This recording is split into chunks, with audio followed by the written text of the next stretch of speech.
More than 700 civilly committed sex offenders are suing the state of Minnesota, arguing the program that is keeping them locked up is unconstitutional. The offenders are locked up at state facilities in Moose Lake and St. Peter. Only 3 offenders in the history of the program have ever been released, and the judge in the case has given strong indications in prior rulings that he is likely to declare all or parts of the program unconstitutional, and that sets up the likely scenario that groups of these offenders will eventually be released. Joining me to talk about the trial is the attorney for the offenders, Dan Gustafson. Thank you so much for coming in. Good morning. Thank you for having me. I think that's the thing that people are concerned about here, that all these people are going to get out.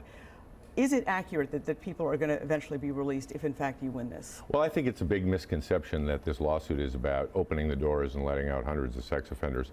I think what will happen is that if the judge finds the statute unconstitutional, there will be a process to amend the statute and work through a release evaluation program that satisfies due process. All right. What is it? I think a lot of people think these people are in prison.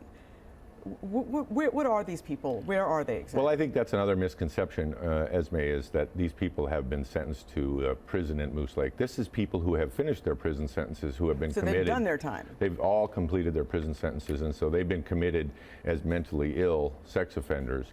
And so with that, it's an indeterminate commitment, so there's no sort of end of it. All right.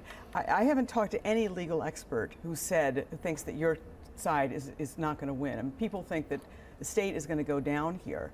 Let me ask you about this. Just sitting in the courtroom, it looks like the judge might, if in fact you guys do win, order an evaluation of all of these 700 offenders.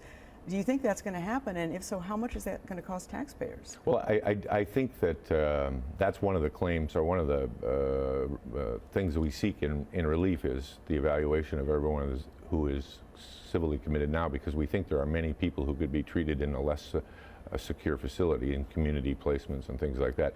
I actually think the cost is going to be a savings to the state in the long run. It will cost them some money to evaluate them, but community-based placements are much cheaper than the maximum security environment that they're in now. You know, why is it so expensive here? I mean, the state says it costs $130,000 a year to keep one of these guys in one of these facilities, as compared to, I think, $30,000 for prison. Yet there was testimony that they're not getting the treatment. I mean, are taxpayers getting ripped off here? Well, I don't know if the taxpayers are getting ripped off. It's a very secure environment. There's a very high security presence. They are getting treatment, and the treatment is intense. Our argument about treatment is that it's not enough and it's not progressing fast enough, but it is very expensive. You know, in prison you're dealing with people who are security officers. In this setting you're dealing with people who have doctorate degrees in psychology, and they're much more expensive personnel who are running the program. And so I think that's part of it. And I think that's also part of why they need to do what other states have done, and that's move some of these people into secure community facilities, because the cost savings is dramatic. Right. One of the things in the day that I was there was testimony that year after year the Department of Human Services had gotten reports saying this program wasn't working, that it was probably violating state law, that people weren't getting the legally required treatment, and nothing happened. I mean, did the state really blow this by just trying to shove this program, you know, to the side and not pay attention to it? Well, I think it really has been. Some people have described it as a perfect storm, and I think it's really what happened here. We had some very unfortunate incidents with Drew Shadeen, as you remember that tragic event, and there became a culture at the MSOP that no one was going to get out.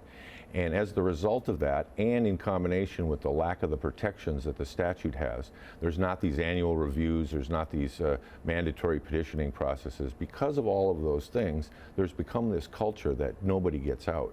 And you can compare this to Wisconsin, New York, some other programs that have been very successful, who have hundreds of people who have been released, and safely. You know, they've released people into these community programs. The security has been fine.